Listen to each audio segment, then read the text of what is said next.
Sasuke stood silently before the charred remains of the Uchiha district, his eyes narrowed as he pondered the weight of his lineage.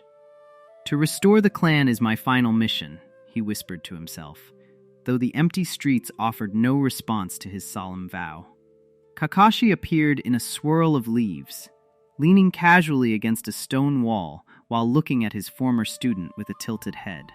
"You know, Sasuke, restoring a whole clan usually requires more than just one person brooding in the dark," the Hokage remarked with a dry chuckle. Sasuke scoffed, his gaze remaining fixed on the horizon as he adjusted his cloak. "I am aware of the biological requirements, Kakashi," he grumbled, though his face remained a mask of indifference while he secretly wondered how to even begin such an exhausting task of repopulation. Suddenly, Naruto burst through a nearby fence, his orange cloak fluttering wildly as he shouted at the top of his lungs. "I heard someone mention a mission," he yelled, nearly tripping over a loose stone in his characteristic excitement to help his best friend. Naruto skidded to a halt and grinned, clapping Sasuke on the back with enough force to make the Uchiha stumble. "If you need to rebuild the clan, we should just get you a bunch of wives," he suggested loudly, completely ignoring the sheer absurdity of his own plan. Sasuke stared at Naruto in stunned silence, his Rinnegan twitching slightly at the sheer lack of common sense coming from the Seventh Hokage. "That is not how things work, you idiot," he muttered. Yet he couldn't help but notice Kakashi nodding thoughtfully in the background. Kakashi rubbed his chin, a playful glint in his eye as he looked between the two ninjas. "Actually, from a purely logistical standpoint for clan revival, Naruto's suggestion has some merit," he stated. Though he was clearly enjoying the look of pure dread spreading across Sasuke's face, Naruto pumped his fist into air, his eyes sparkling with the thrill of a new project. "It's settled then," he shouted. "We will hold a grand Uchiha Restoration Interview event to find the perfect matches for the grumpiest guy in the entire Hidden Leaf village." Sasuke gripped his sword hilt. Seriously, considering if he should just leave the village again to avoid this impending disaster.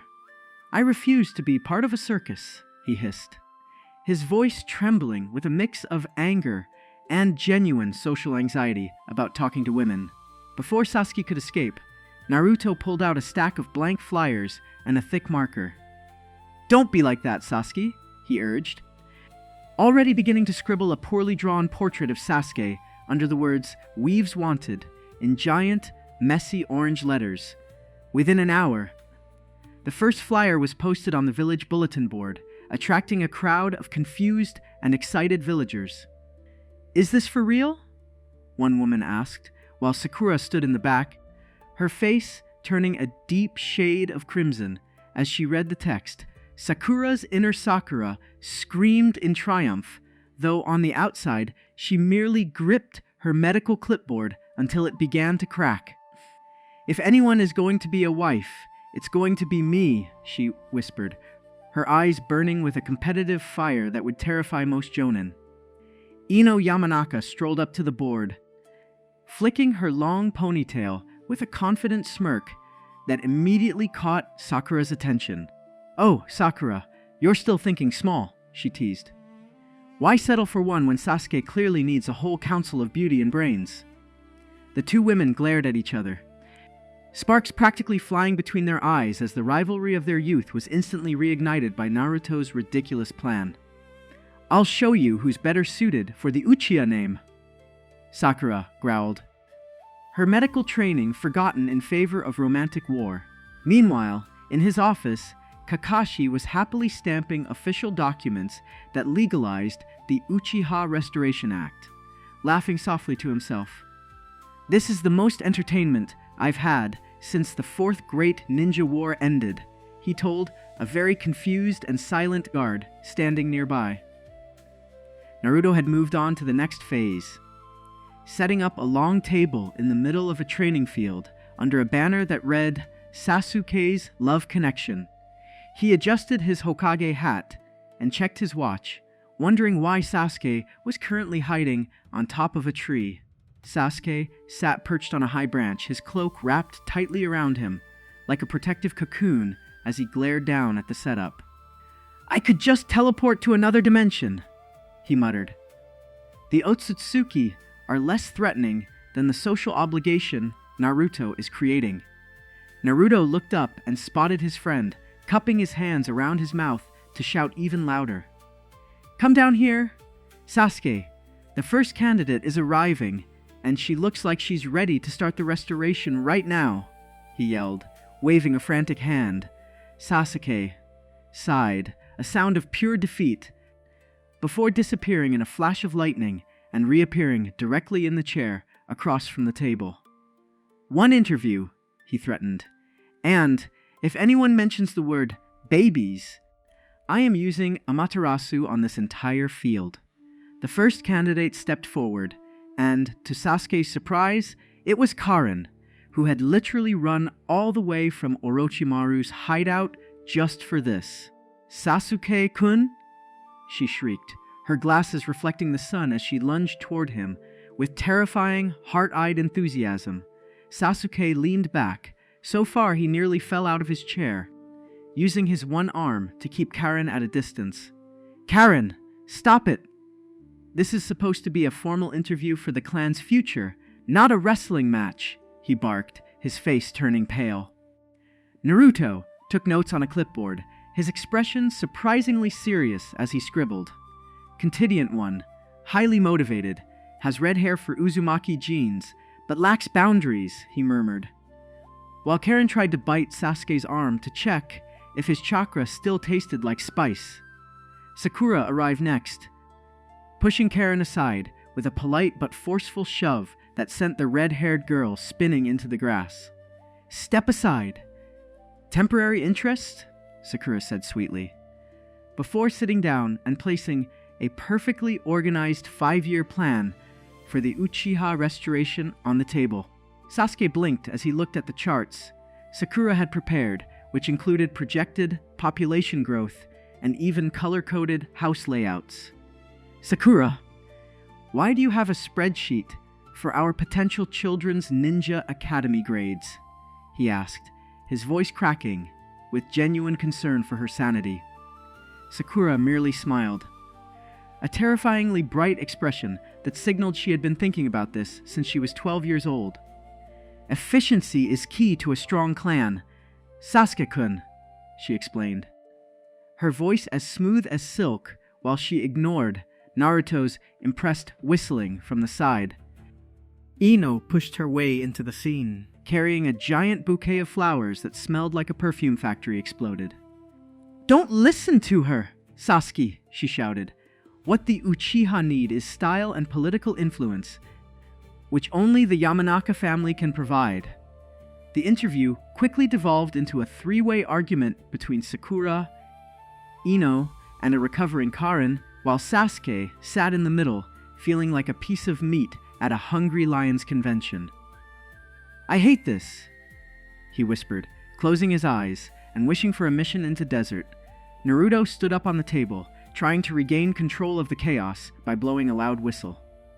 Everyone, calm down, he shouted. In the spirit of fairness, and because Sasuke is clearly failing at talking, we will move to the group activities portion of the day.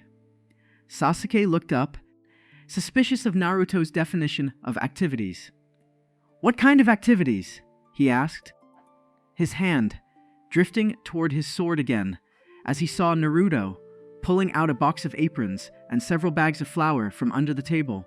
Naruto grinned and tossed an apron at Sasuke, who caught it with his teeth because his one arm was busy holding his dignity together.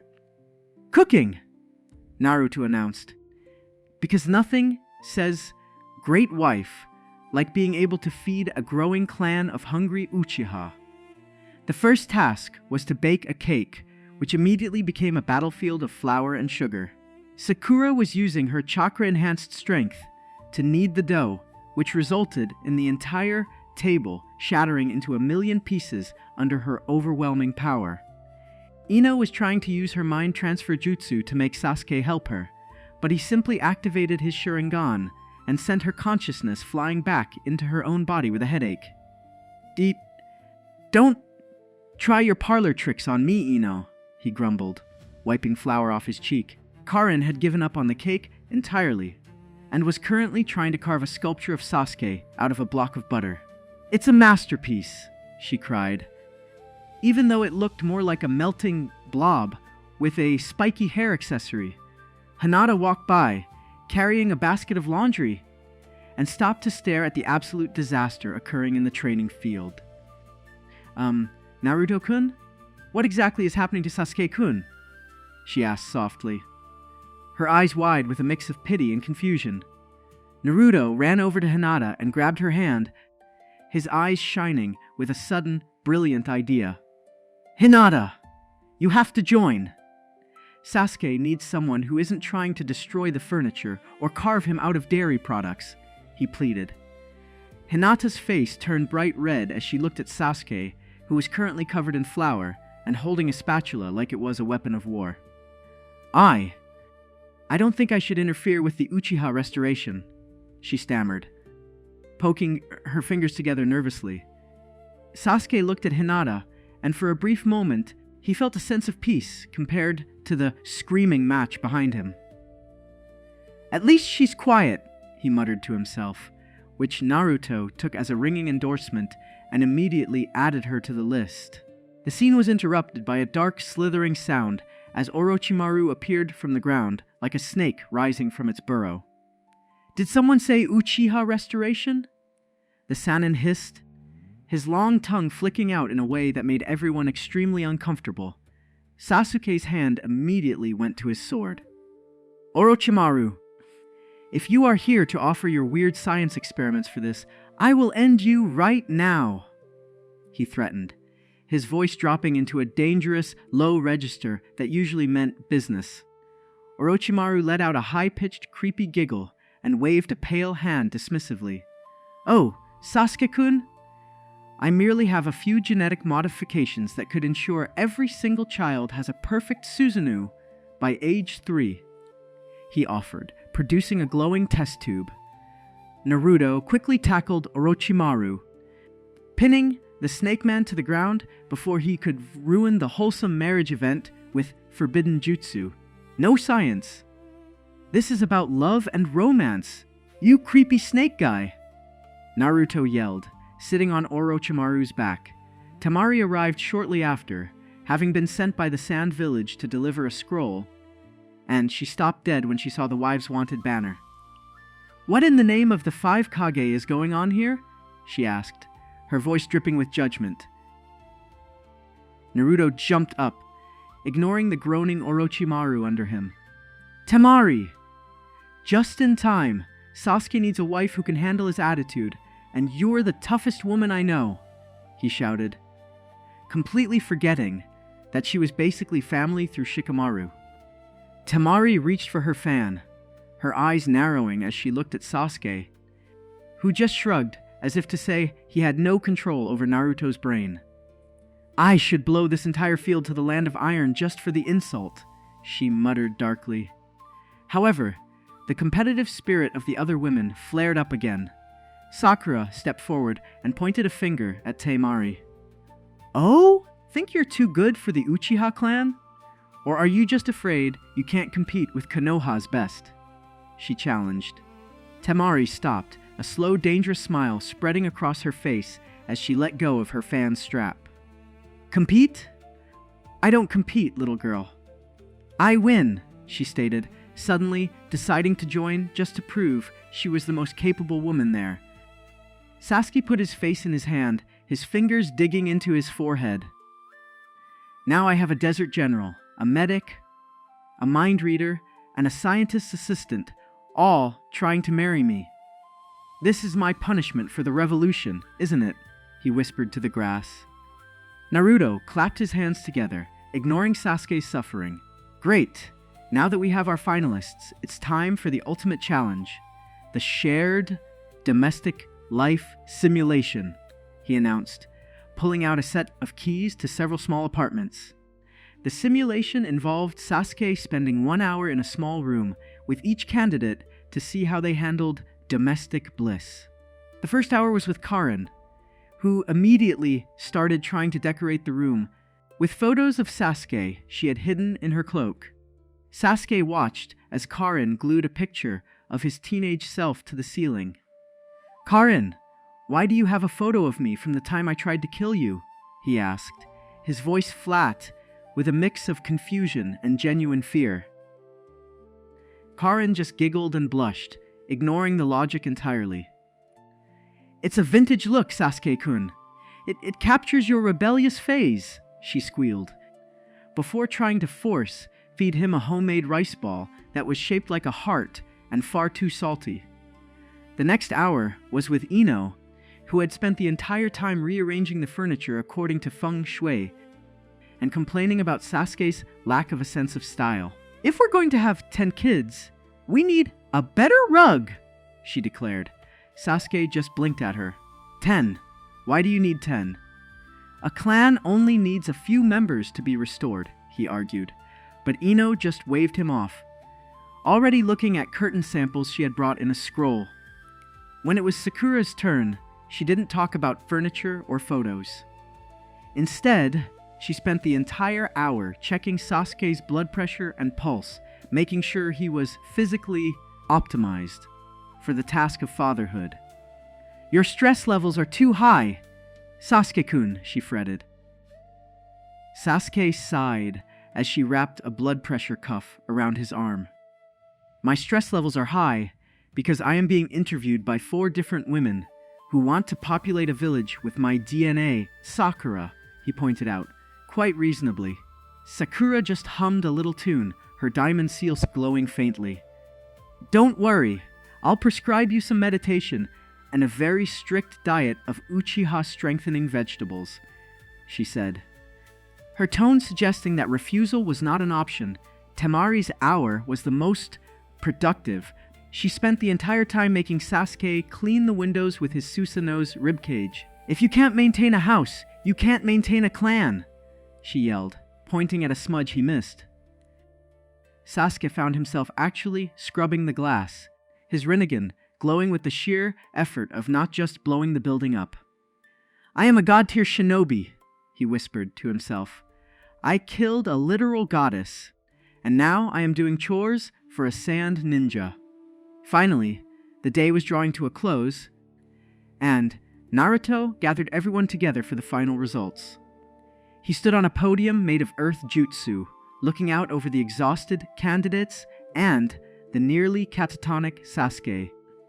Naruto cleared his throat and adjusted his Hokage cloak.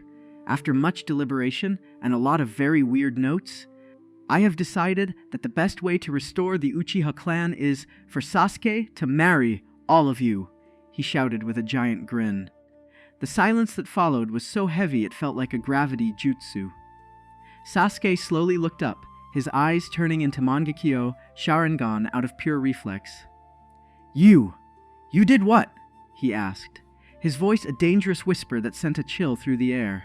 Naruto didn't notice the danger. "Think about it. If you have 4 wives, the clan will grow 4 times as fast. It's basic math, Sasuke. I even talked to Kakashi, and he said he'd sign the paperwork," he explained, beaming with pride. Sakura and Ino looked at each other, then at Karin and Temari. For the first time all day, they weren't arguing. They were all considering the logistical benefits of a shared Uchiha household, which was a terrifying prospect for the lone survivor of the clan. Sakura was the first to speak. "Well, if we all work together, we can share the burden of Sasuke's brooding," she mused, "and we can rotate who has to deal with his emo phases on a weekly basis." Ino nodded in agreement. "I can handle the social events and the clan's image. Sakura can do the health and training. And Temari can. Well, Temari can keep him from leaving the village by force," she added with a giggle. Sasuke stood up, his cloak fluttering in a sudden wind. "I have a say in this. I am not a communal project," he yelled, but his protest was drowned out by the women already discussing the blueprints for a massive Uchiha mansion.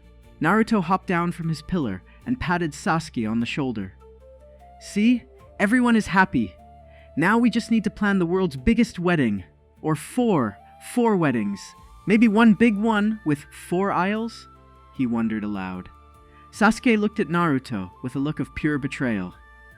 I am going to kill you, Naruto. Not today, not tomorrow, but eventually, I will find a way to make you pay for this, he promised, his voice devoid of all emotion. The wedding day arrived faster than Sasuke could plan his escape. The entire village was decorated in Uchiha fans and orange streamers, a combination that made Sasuke's eyes hurt just looking at it from his dressing room window. Sasuke was being forced into a formal black kimono by a team of Anbu who were clearly enjoying their mission a bit too much. One of you is going to lose a limb if you touch my hair again, he threatened the lead guard. Naruto burst into the room wearing his Hokage robes, holding a giant gold-plated microphone. It's showtime, Sasuke! The brides are ready, the cake is 12 stories high, and I've invited every ninja from here to the land of lightning. He cheered. Sasuke walked out onto the stage, and the roar of the crowd was so loud it rivaled the sound of a chidori. He looked out and saw Sakura, Ino, Karin, and Temari all standing in white gowns, each one looking ready to claim their prize. Sakura looked beautiful and terrifying, her white gown modified with iron-plated gloves, just in case anyone tried to object. You look wonderful, Sasuke-kun, she shouted over the noise, her smile wide and slightly unhinged. Ino's dress was a masterpiece of lace and flowers, and she was currently blowing kisses to the crowd like a celebrity. Make sure you get my good side, Sasuke, she yelled, posing for the dozens of photographers Naruto had hired. Karin was vibrating with so much excitement she was practically a red blur, her veil fluttering wildly as she tried to jump onto the stage before the ceremony even started. I'm an Uchiha now! I'm an Uchiha now! She chanted repeatedly. Temari stood at the end of the line, her white dress looking more like a military uniform with a long skirt. She held her giant fan, which was now painted white and decorated with lace. Let's just get this over with before I change my mind, she muttered. Kakashi stood at the altar, holding a copy of Uchiha Tactics behind his official Hokage speech.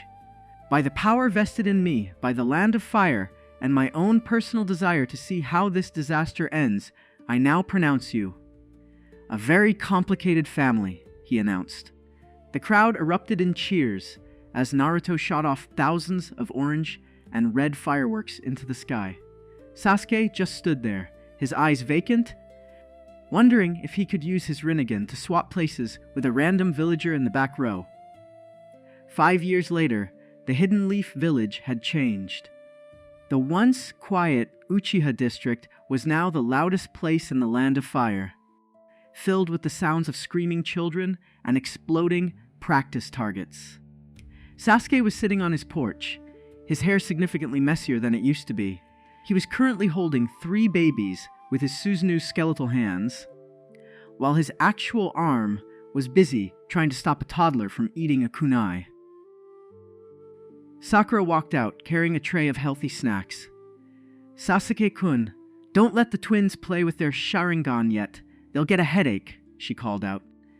Her voice now practiced in the art of maternal command. Ino was in the garden, teaching a group of young girls how to use mind transfer jutsu to make the boys do their chores. See? Influence is power, girls. She laughed, her blonde ponytail waving as she demonstrated the hand signs. Karin was in the kitchen, frantically cooking a meal for 20 people while shouting at Orochimaru, who was somehow babysitting the youngest Uchiha. Don't you dare put a tracking seal on that baby. Orochimaru? She screamed. Temari was in the training yard, and the sounds of wind and crashing wood were constant. She was currently lecturing a group of young Uchiha boys who looked terrified. If you can't hit the target, you don't get dinner, she yelled. Naruto visited the estate frequently, usually bringing a mountain of ramen from Ichiraku. Hey Sasuke, how's the restoration going? He asked, dodging a stray fireball shot by one of Sasuke's 7-year-olds. Sasuke looked at Naruto with the same expression of exhaustion he had carried for 5 years. "Naruto, please, take some of them. I'll give you 3 of the toddlers if you just let me sleep for 1 hour," he pleaded, his voice cracking. Naruto just laughed and patted Sasuke on the head, which the Uchiha was too tired to even react to. "No way, Sasuke! This was your mission. I'm just here to be the cool honorary uncle who gives them sugar and leaves." One of the children, a small girl with black hair and red glasses, ran up and hugged Sasuke's leg. "Papa, can you teach me how to use the fireball jutsu like Mama Temari does with her wind?" she asked, her eyes wide. Sasuke sighed and picked the girl up, setting her on his shoulder. "That would be a Scorch-style variant. And your mothers would fight about whose training is better for the next 3 days if I did," he explained calmly. Suddenly, a loud explosion rocked the estate, followed by the sound of Sakura's voice screaming, "Ino!" That was my favorite vase. The 2 women immediately began a sparring match that sent chakra shockwaves through the house. Sasuke just kept walking, not even turning back as the roof of his house partially collapsed. "Just another Tuesday in the new Uchiha clan," he muttered, while the child on his shoulder cheered for the pretty colors of the destruction. The village had eventually gotten used to the Uchiha chaos, often using the sound of the wives' arguments to tell the time.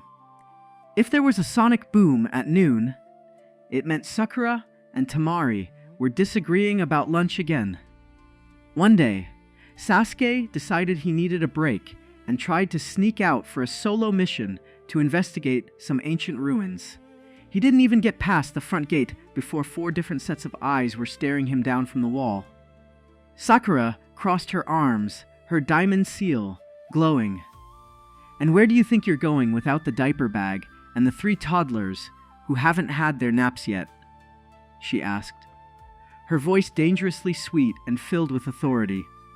Sasuke looked at his sword, then at his wives, and realized that even with the Rinnegan, he was completely outmatched by the power of domestic responsibility. "I was just going to buy milk?" he tried, his voice lacking conviction. Karin jumped down and shoved a list that was 3 feet long into his hand. "If you're going to the store, we need all of this! And don't forget the special Uchiha brand shampoo for the kids' spiky hair," she commanded. Sasuke slumped his shoulders and turned back toward the house. Defeated by the sheer volume of grocery items required to sustain a small army of children. "I miss being an international criminal," he whispered to himself, feeling truly old. Kakashi and Naruto watched from a distance, sitting on the Hokage rock. "You know, Naruto, I think you might have overdone it with the Uchiha Restoration idea," Kakashi remarked, watching as a small Uchiha child accidentally blew up a mailbox. Naruto just grinned and took a big bite of a pork bun. "Nonsense, Kakashi. Look at how happy he is. He hasn't mentioned world destruction once in years," he pointed out. As Sasuke was currently being used as a human jungle gym by 5 kids. In a final comedic twist, the episode ended with Sasuke finally getting 5 minutes of peace in a secret bunker he built under the estate, only to find Orochimaru already there, hiding from Karin with a plate of snacks. Sasuke stared at the Sannin for a long moment, then slowly sat down on the floor next to him. "Pass the chips, Orochimaru," he muttered, finally accepting that his life would never be quiet or normal ever again. Suddenly, the door was ripped off its hinges by Sakura's fist. "Sasuke-kun, it's your turn to change the triplets," she shouted. The light from the hallway, making her look like a terrifying goddess of parenting. Sasuke let out a long, weary sigh that seemed to last for an eternity. "Coming, Sakura," he replied, his voice a mix of devotion and utter exhaustion as he stood up to face his never-ending duty to the Uchiha name. The Uchiha clan was restored, but not in the way anyone expected. It wasn't a clan of warriors, but a chaotic, loud, and loving family that made the Hidden Leaf village a much more interesting place to live. As the sun set over the village, Naruto looked at the Hokage rock and felt a sense of peace. "We did good, Sasuke," he whispered. Even if his best friend was currently being chased by a toddler with a Susanoo toy, Temari was organizing the children into a literal phalanx for a game of tag. "If you can't use your wind style to accelerate, you're not trying hard enough," she barked at the bewildered 4-year-olds. Ino was busy setting up a little Miss Uchiha pageant in the living room, much to Sasuke's dismay. "They need to know how to work a crowd, Sasuke. It's essential for diplomat ninjas," she argued while applying glitter to a toddler. Sakura was currently in the lab, trying to develop a high-protein baby formula that didn't cause accidental chakra flares. "If they keep melting the cribs, we're going to go broke," she yelled to no one in particular. Karin was seen hanging a giant Uchiha Rules poster that mostly consisted of rules about how much everyone should love Sasuke. Rule number 1. Sasuke-kun is always right. Rule number 2. Refer to rule number 1. She sang. Sasuke sat in the middle of all this, finally accepting his fate. He realized that restoring the clan didn't mean bringing back the past, but creating a new, albeit very loud, future that was entirely his own. He looked at a photo of his old Team 7 and smiled. "At least it's never boring," he thought, as a stray kunai whistled past his head and embedded itself in the wall, followed by the sound of Naruto's laughter from outside. The screen faded to black with the sound of 20 children shouting, "Papa!" in unison, followed by the sound of a very loud, very familiar explosion coming from the direction of the kitchen. One night Sasuke saw a dream, sitting on a throne made of Susanoo energy, while hundreds of Uchiha descendants bow before him. "I think I overdid it," he whispers to the camera. Naruto is sitting next to him. "I told you it would work. Believe it," he shouted, his voice cracking with age, but still full of energy. The two legends looked out over their thriving village, proud of the legacy they had built, even if it was born from a completely ridiculous idea about multiple wives and a lot of orange flyers. Sasuke scoffed one last time. "You're still an idiot, Naruto," he muttered, but he reached out and bumped his fist against Naruto's, a gesture of friendship that had survived decades of chaos and parenting. A young Uchiha boy with blonde whiskers and a Sharingan ran up to them. "Grandpa Sasuke, Grandpa Naruto, teach me the super mega fire fox bomb," he pleaded, jumping between the two old ninjas. Sasuke and Naruto looked at each other and groaned. "Go, ask your grandmothers," they said, in perfect unison, pointing back toward the house, where the four wives were still arguing about something 40 years later. The final shot showed the Uchiha crest and the Uzumaki crest merged together on a single flag, flying high over the village, symbolizing the ultimate restoration of the clan and the strength of their bond. And so the Uchiha weren't just restored, they were reimagined, proving that sometimes the craziest ideas lead to the happiest endings, even for the most brooding ninja in the world. In a hidden corner of the garden, a small shrine to Itachi was decorated with fresh dango and flowers. "I hope you're watching, brother," Sasuke whispered. "The clan is back, and they are louder than ever." Suddenly, a tiny child with a familiar mop of black hair tugged on his cloak. "Uncle Itachi would have liked dango, wouldn't he?" the boy asked, looking up at his father with wide, curious eyes. Sasuke knelt down and patted the boy's head. "Yes, he would have. He would have loved all of you," he said, his voice full of a warmth that he had only found after years of being a father and a husband. The boy beamed and ran off to join his 20 siblings, leaving Sasuke alone with his thoughts for just a moment longer. He looked up at the moon, which no longer held the threat of the infinite Tsukuyomi, but only the promise of tomorrow. "Restore the Uchiha." "Complete," he finally muttered, closing his eyes and letting out a final happy sigh as the story reached its comedic and heartwarming conclusion.